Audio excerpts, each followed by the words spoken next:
আমি অনেক দিন থেকে ভাবছিলাম যে একটা গুরুত্বপূর্ণ বিষয় নিয়ে কয়েকটি কথা বা একটা আলোচনা করতে চাই। সেটি হচ্ছে বর্তমান প্রেক্ষাপটে চিকিৎসা ব্যবস্থা, ভালো দিক, খারাপ দিক, বিশেষ করে যেগুলো খারাপ দিক সেগুলোকে আমি তুলে ধরতে চাই। মানে বাস্তবিক দৃষ্টিভঙ্গিতে বা আমার প্র্যাকটিক্যাল লাইফে আমি যেগুলো দেখেছি নিজের চোখে, এবং আমি চলার পথে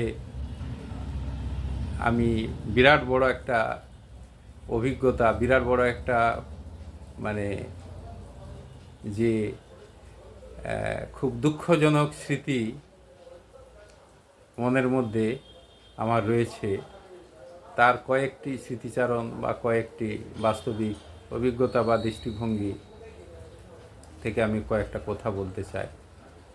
বর্তমান চিকিৎসা ব্যবস্থায় বিরাট ত্রুটি রয়েছে।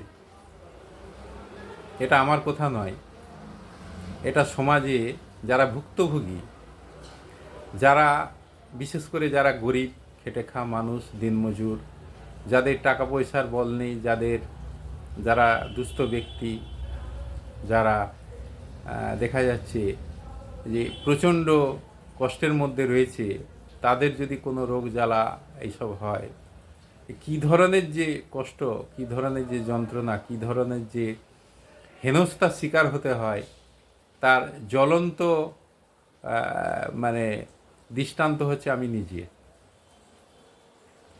কারণ আমার পরিবারের একটি বড় ধরনের সমস্যা হয়েছিল। সেই সমস্যার কারণে আমি আমার বাস্তবিক জীবনে আমি অনেক একদম চাক্ষুষ যে প্রমাণ, সেটা আমি নিজে পেয়েছি। সেটা হচ্ছে এই যে আমাদের সরকারি যে চিকিৎসা সিস্টেম, সেই সিস্টেমে প্রচণ্ড ত্রুটি আছে। এখন যদি ত্রুটিগুলো কিছু বলতে যায়, তাহলে দেখা যাবে সরকারের যে সিস্টেম, যে ব্যবস্থা, যে প্রশাসনিক কাঠামো, অ্যাডমিনিস্ট্রেশন যে সিস্টেম, সেই সিস্টেম, সে মানধাতার আমলের যে নিয়ম কানুন সমস্ত কিছু রয়েছে, সেগুলো এখনও চলছে। অনেক সংস্কার হয়েছে, যেটা সংস্কার হওয়া প্রয়োজন সেটা হওয়া খুবই দরকার। এখন কিছু বলতে গেলে বলবে যে শিক্ষা ব্যবস্থা ফ্রিতে হচ্ছে, স্বাস্থ্যসাথী কার্ডে হচ্ছে, হ্যাঁ, অনেক হসপিটাল রয়েছে, অনেক নার্সিংহোম রয়েছে, হ্যাঁ, ফ্রিতে হচ্ছে, এইসব কথা বলবে। হ্যাঁ, হচ্ছে বেশ কিছু জায়গায় এই যে সুযোগ সুবিধা, স্বাস্থ্যসাথী কার্ডের সুযোগ সুবিধা পাচ্ছে, কিন্তু বেশিরভাগ জায়গায়, বিশেষ করে নার্সিংহোম যেগুলো রয়েছে, হ্যাঁ, ব্যাঙের ছাতার মতো যে নার্সিংহোম যেগুলো সব রয়েছে, সেই নার্সিংহোমে কীভাবে যে ডাকাতি, কীভাবে চিটিংবাজি, কীভাবে যে মানুষকে হেনস্থার শিকার হতে হয়, শুধু নার্সিংহোম নয়, হসপিটালেও তাই। হসপিটালে যারা ডাক্তার, নার্স, যারা অ্যাডমিনিস্ট্রেশনের জায়গায় রয়েছে, যারা, তাদের যে কতটা অন্যায়, অত্যাচার, দাম্ভিকতা এবং অসভ্যতামি, সেগুলো যারা ভুক্তভোগী তারা ছাড়া কেউ বুঝবে না। যেমন ধরুন, কোনো বড় একটা হসপিটালে যদি আমি যাই, সেখানে দেখি রুগী হচ্ছে লক্ষ লক্ষ রুগী। এই যে আমি লক্ষ লক্ষ কথাটা বললাম, সরকারে যারা রয়েছে, যারা এই স্বাস্থ্য ব্যবস্থার মধ্যে যারা আধিকারিক যারা রয়েছে, তারা বলবে মিথ্যে কথা বলছে, সব ভুল কথা।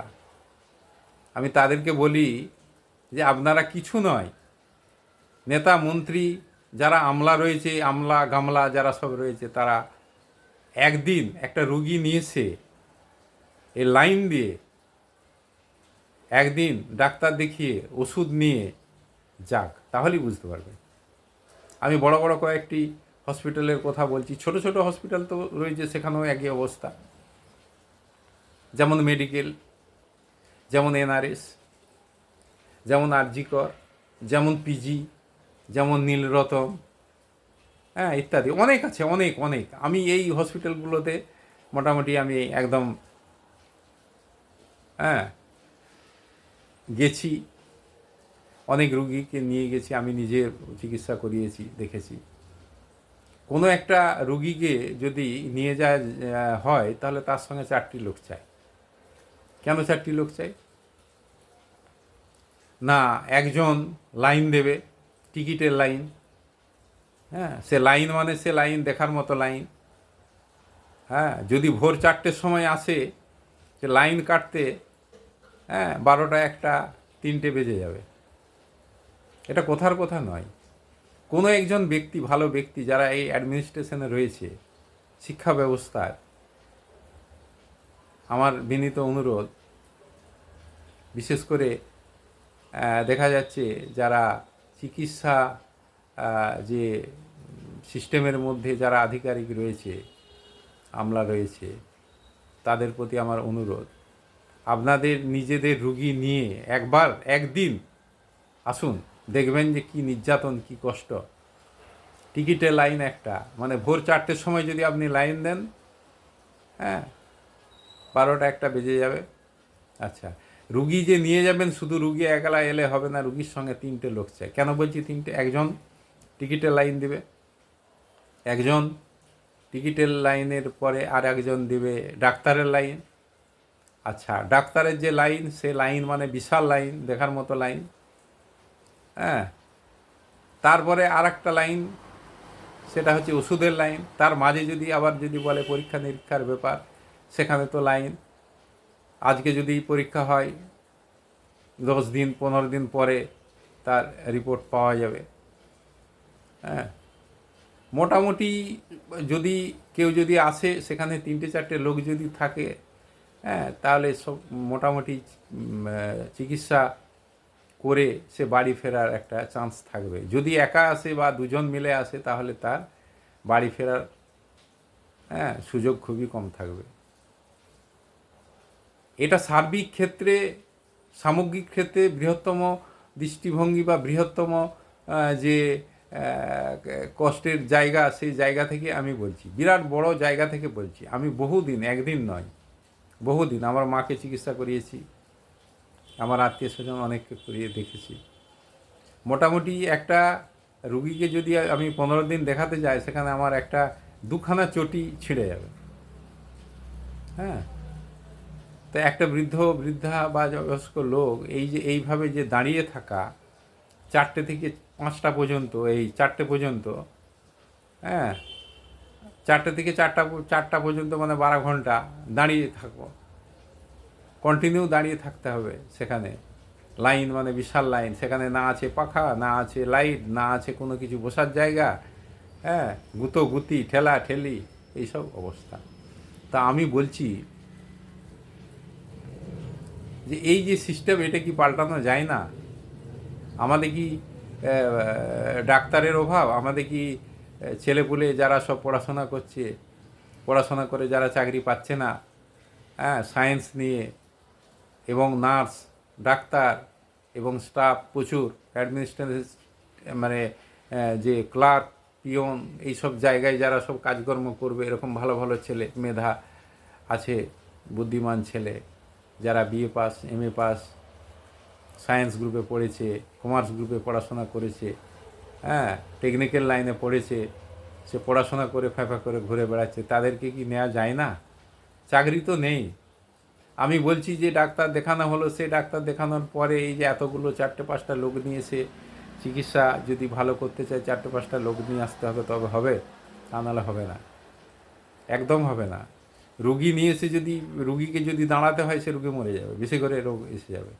আর ওই মেডিকেলের যে ঘরগুলো যেখানে দেখছি, এক একটা ঘর গিজ গিজ গিজ গিজ করছে একবারে। মোটামুটি সেখানে যে না আছে জানলা, না আছে দরজা, না আছে কোনো ভেতর দিকে ঢুকে যাচ্ছে, কোনো রকম যদি সেখানে কোনো গণ্ডগোল, ঝগড়াঝাটি, অশান্তি হয়ে যায়, বেরোনোর আশা খুবই কম। এরকম আছে, এরকম আছে। তবে হ্যাঁ, কিছু কিছু স্টাফ বা কিছু কিছু ব্যক্তি যারা আছে, তারা খুবই ভালো, আচার ব্যবহার ভালো করে। আর কিছু স্টাফ যারা রয়েছে, তাদেরকে দেখলে মনে হয় জুতো পেটা করি। এটা আমার কথা নয়, এটা অনেকের কথা। ভালো ভালো ভালো ভালো ছেলে, ভালো ভালো লোক বিরক্ত হয়ে যাবে, তারা এমন হেনস্থার শিকার হবে। আমি একটা বিষয় নিয়ে আমি একটা স্টাফকে জিজ্ঞাসা করতে গেলাম, কুকুরের মতো তাড়িয়ে দিল। মানে কোনো কথাই বলতে দিচ্ছে না, কোনো কথা না, মানে এমন ব্যবহার, এমন আচার আচরণ করছে যেমন হরিদাস পাল যেমন একবারে বিরাট বড় প্রধানমন্ত্রী রাষ্ট্রপতি, এরকম তার চেয়েও বড় বিরাট মেজাজ কি বিরাট, মানে চাকরি পেয়ে গেছে, বিশাল টাকা পয়সা ঘাঁটছে, বিশাল ব্যাপার। সাধারণ যারা রুগী পেশেন্ট পার্টি তাদের সঙ্গে একটু ভদ্রভাবে কথা, ভদ্রভাবে একটু একটু কথা, যে আমি এই এই এই হচ্ছে আমার বিষয়, এটা আমি কোথায় যাব, এইটুকু জিজ্ঞেস করা, কুকুরের মতো তাড়িয়ে এরকম এরকম করছে। আমি তো আমাদের যিনি স্বাস্থ্যমন্ত্রী তার দৃষ্টি আকর্ষণ করতে চাই, এটা আপনি দেখুন। আমি কারো বিরুদ্ধে নয়, আমি সরকারের বিরুদ্ধে নয়, আমি কোনো প্রশাসনের বিরুদ্ধে নয়, আমি শুধু বাস্তবটি তুলে ধরার চেষ্টা করছি। একটা কল্যাণমূলক রাষ্ট্রে, কল্যাণমূলক রাজ্যে এই যে চিকিৎসা ব্যবস্থা, শিক্ষা ব্যবস্থা আর চিটিংবাজি তো ছেয়ে গেছে। যেমন একটা জায়গায় যদি আজকে রিপোর্ট করানো হয়, মানে দুদিন পরে যদি পরের একটা জায়গায় যদি যায়, সেখানে আর রিপোর্ট সে দেখা হবে না। 30-40 হাজার টাকা দিয়ে বিভিন্ন ধরনের বড় বড় রিপোর্ট, ক্যান্সার থেকে শুরু করে, টিবি থেকে শুরু করে, এখন হয়তো বলতে পারে এগুলো তো ফ্রি তো হচ্ছে হসপিটালে। সেই হসপিটালেরই ইয়েটা যদি অন্য একটা নার্সিংহোমে নিয়ে যায়, এরা দেখছে না, বলছে না হবে না, এখানে করতে হবে।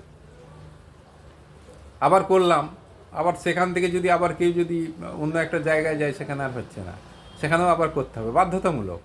কোনো কথা নেই। এই চিটিংবাজি কেন? এগুলো কি মানে চিকিৎসা ব্যবস্থার এগুলো কি গাইডলাইন নাকি? এগুলো নিয়ম? আমি অনেক বড় বড় ডাক্তার, অনেক ভালো ডাক্তার, খুবই সৎ ডাক্তার, তাদের সঙ্গে পরামর্শ করি, আমার অনেক পরিচিত রয়েছে, তাদের সঙ্গে আলাপ আলোচনা করে থাকি। তারা বলছে এগুলো হচ্ছে ব্যবসা, বিজনেস, কমিশন ভিত্তিক। আমি যদি 20টা রুগী পাঠিয়ে দিই, সেখান থেকে একটা কমিশন পেয়ে যাব। বা আমার নার্সিংহোমে এত 20টা 25টা করে রিপোর্ট লিখে দিল, এই রিপোর্ট করতে হবে, হবেই হবে, না হলে তোমার চিকিৎসা হবে না। সব জায়গায় একই, মানে একই, সেই সব শিয়ালের একরা, এরকম ধরনের কথা। হ্যাঁ, আমি একটা জায়গায় চিকিৎসা রিপোর্ট করালাম, হ্যাঁ, তারপরে তারা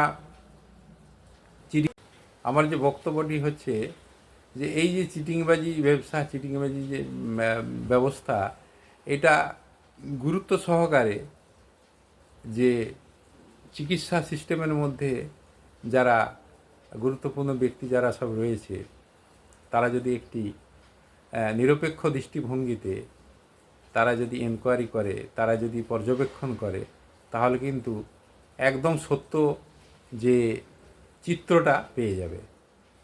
এটা আমি বলছি বা 5টা লোক বলছে সেটা নয়।